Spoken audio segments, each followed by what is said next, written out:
Hello everyone, कैसे हैं आप सब। स्वागत है आपका मेरे यूट्यूब चैनल कॉमर्स वाले में। ये वीडियो इंपॉर्टेंट है, भले ही आप सैलरीड पर्सन हैं, चाहे आप बिजनेस करते हैं, प्रोफेशनल है या फिर कोई अदर सोर्स का आपका इनकम है। ये वीडियो इंपॉर्टेंट इसलिए है क्योंकि इस वीडियो में मैं आपको बताने वाला हूं कि आपको अपना टैक्स कैसे कैलकुलेट करना है।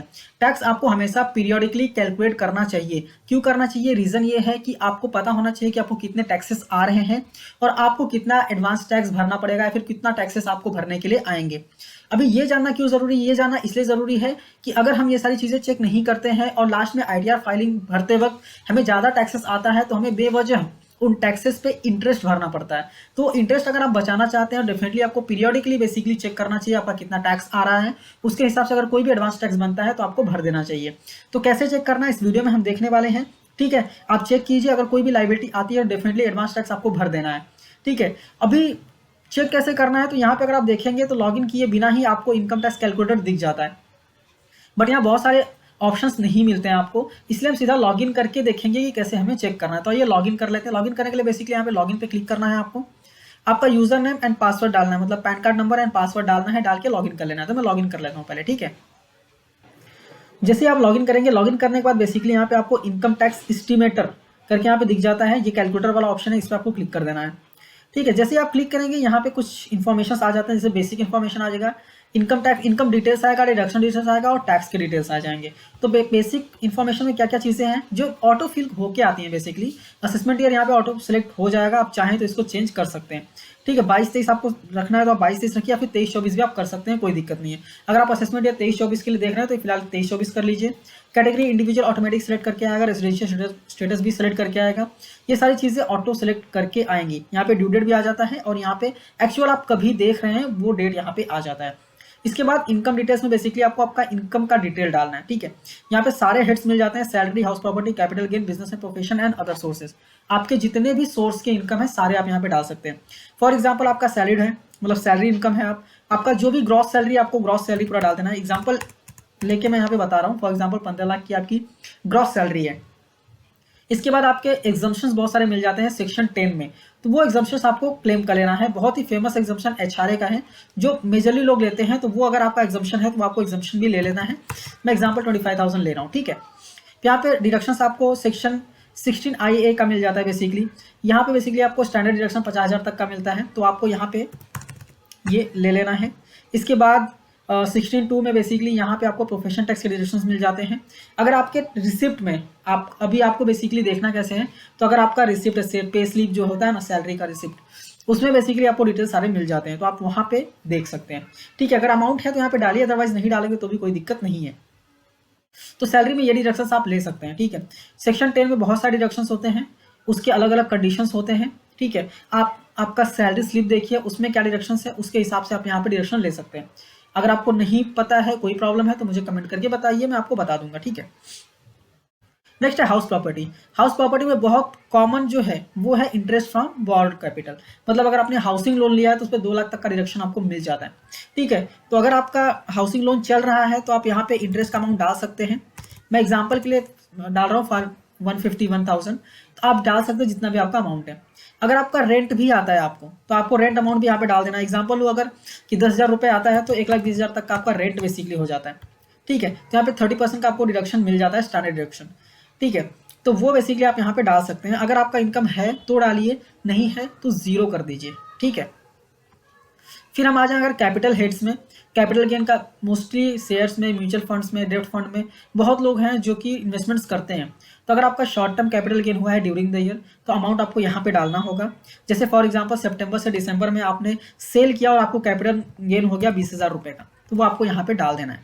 ठीक है, इसके बाद अगर आप देखेंगे तो लॉन्ग टर्म कैपिटल गेन में आपको यहाँ पे डिटेल्स मिल जाते हैं। लॉन्ग टर्म कैपिटल गेन में अगर आपका इक्विटी ओरिएंटेड म्यूचुअल फंड्स है तो यहाँ पे 112A का भी आपको यहाँ पे देखने को मिल जाता है। अगर फॉर एग्जांपल आपने सेल किया है, आपको 50,000 तक का प्रॉफिट हुआ है, तो वो भी आपको यहाँ पे डाल देना है। मतलब जहाँ पे भी आपको प्रॉफिट हुआ है वो प्रॉफिट डिटेल्स आपको यहाँ पे डाल देने हैं। ठीक है, यहाँ पे डिटेल्स आपको डाल देना है। ध्यान दीजिए, नहीं है डिटेल तो मत डालिए, कोई भी दिक्कत नहीं है। ठीक है, यहाँ पे हम स्क्रॉल डाउन करेंगे। Business and profession, for example आपका सैलरी इनकम है बट आप अपना बिजनेस भी साइड बाय साइड चलाते हैं जिसमें थोड़ा बहुत इनकम आपका हो जाता है, तो बिजनेस में बेसिकली 44AD आता है। तो फॉर एग्जांपल आप प्रिजम्पटिव के बेसिस पे बता रहे हैं कि आपका ड्यूरिंग द ईयर ज़्यादा कुछ 1.5-2 लाख रुपए का प्रॉफिट हुआ रहेगा, तो 2 लाख रुपए आपको यहाँ पे डाल देना है। अराउंड, ठीक है। इसके बाद अगर नहीं है तो जीरो करो, कोई दिक्कत नहीं है, मत डालो, कोई दिक्कत नहीं है। इसके बाद आता है अदर सोर्स। अदर सोर्स में भी बहुत सारे इनकम होते हैं, जैसे सेविंग बैंक का इंटरेस्ट होता है और एफडीज का इंटरेस्ट होता है। अगर आपने विनिंग किया हुआ है लॉटरीज में, गेम्स में, तो वो आप यहाँ पे डाल सकते हैं। हॉर्स रेस में आपने जीता है वो डाल सकते हैं। कोई कमीशन ब्रोकरेज मिला है वो भी आप यहाँ पे डाल सकते हैं। ठीक, मैं फिलहाल यहाँ पे डाल देता हूँ कि मुझे को सेविंग बैंक इंटरेस्ट या फिर एफडी इंटरेस्ट एग्जाम्पल लेते हैं कि 20,000 रुपये का कुछ इंटरेस्ट मिला रहेगा, हम कुछ डिपॉजिट किया रहेगा हमने। नहीं है मत डालिए, कोई दिक्कत नहीं है, ठीक है। फिर यहाँ पे हमने इनकम का डिटेल्स डाल दिया, टोटल 16,48,000 का। अभी डिडक्शंस के डिटेल्स भी देख लेते हैं। अभी डिडक्शंस के डिटेल्स में बेसिकली आपको एटीसी का डिडक्शन मिल जाता है, इसमें LIC, PF, PPF and NSC. अगर आपने हाउसिंग लोन लिया है तो उसका डिटेल भी आप यहाँ पे डाल सकते हैं, प्रिंसिपल अमाउंट का। इसके बाद आपने ट्यूशन फीस पे कर रहे हैं बच्चों का, तो वो भी आप यहाँ पे डाल सकते हैं। मैं एग्जाम्पल लेता हूँ, 1.5 लाख आपने पूरा कवर कर लिया रहेगा। 80CCC में बेसिकली पेंशन फंड में अगर आप अमाउंट डाल रहे हैं तो वो आपको यहाँ पे आता है, बट वो 1.5 लाख में ही कवर हो जाता है, ठीक है। फिर 80CCD1 में मतलब एनपीएस में अगर आपने इन्वेस्टमेंट किया हुआ है, ये तीनों को डिटेल में मैंने ऑलरेडी अपने वीडियो में समझाया हुआ है। अगर आपने देखा है, नहीं देखा है तो आप जाके देख सकते हैं, कोई दिक्कत नहीं है, ठीक है। एनपीएस में आपने इन्वेस्टमेंट किया तो आप एक्स्ट्रा बेसिकली 50,000 तक का रिडक्शन आप ले सकते हैं। फिर अगर आपने एटीडी में इन्वेस्टमेंट किया, मतलब मेडिक्लेम लिया है, तो वो आप यहाँ पे ले सकते हैं। डोनेशन किया है आपने हाउसिंग लोन का, सॉरी हायर एजुकेशन के लिए आपने लोन लिया, उसका इंटरेस्ट पे कर रहे हैं। इसके बाद आपने हाउसिंग लोन लिया है, एक उस पर इंटरेस्ट पे कर रहे हैं, बट 80EE बेसिकली ये कंडीशन आप फुलफिल कर रहे हैं तो आप यहाँ पे ले सकते हैं, कोई दिक्कत नहीं है। 80TTA हाउसिंग सेविंग बैंक का इंटरेस्ट या फिर फिक्स डिपॉजिट के जो इंटरेस्ट मिलते हैं उसके डिटेल्स आप यहाँ पे डाल सकते हैं, कोई दिक्कत नहीं है। और भी कोई डिडक्शंस है तो ऐड डिडक्शंस करके आप डिडक्शंस को ऐड कर सकते हैं, कोई भी प्रॉब्लम नहीं है।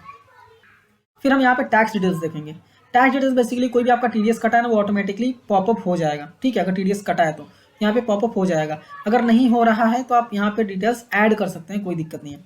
Self assessment tax, advance tax कुछ पे किया आपने तो यहाँ पे ऐड करके आप डेट जो है वो प्रॉपर्ली डाल सकते हैं, कोई दिक्कत नहीं है। नहीं किया है तो कोई प्रॉब्लम नहीं है, ठीक है।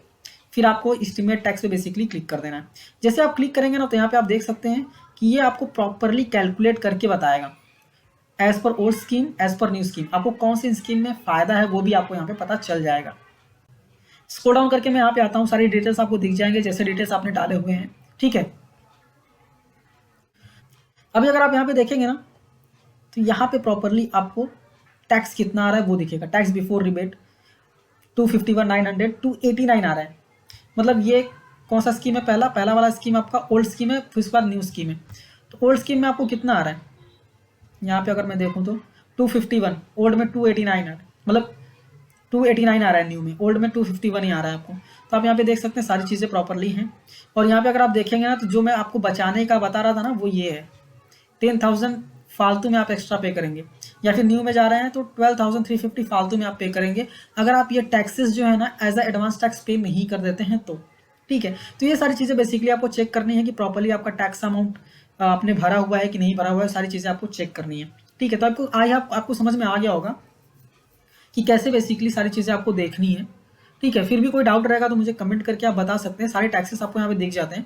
ये जो है ये टैक्स जो है ना वो आपकी लाइबिलिटी रहती है, आपको पे करना था। अगर आप पे कर देंगे ना एज एडवांस टैक्स या फिर टीडीएस के रूप में भी चला जाएगा ना, तो यहाँ पे आपको 10,000 की एक्स्ट्रा फीस जो है वो पे करने की जरूरत नहीं पड़ेगी, ठीक है। तो आई होप आपको समझ में आ गया होगा कैसे आपको बेसिकली देखना है, कैसे कैलकुलेट करना है, कैसे अपने इनकम को और डिडक्शंस को प्रॉपरली यहाँ पे डाल के चेक करना है, ठीक है। वीडियो पसंद आई है, समझ में आई है तो लाइक कीजिए, अपने दोस्तों के साथ भी शेयर कीजिए। और आपको कोई डाउट है तो मुझे कमेंट करके पूछ सकते हैं। वीडियो अच्छी लगी है तो लाइक कीजिए, अपने दोस्तों के साथ भी शेयर कीजिए, और ऐसी वीडियोस देखने के लिए चैनल को सब्सक्राइब करना मत भूलिए। मिलते हैं नेक्स्ट वीडियो में। Thank you for watching and all the best.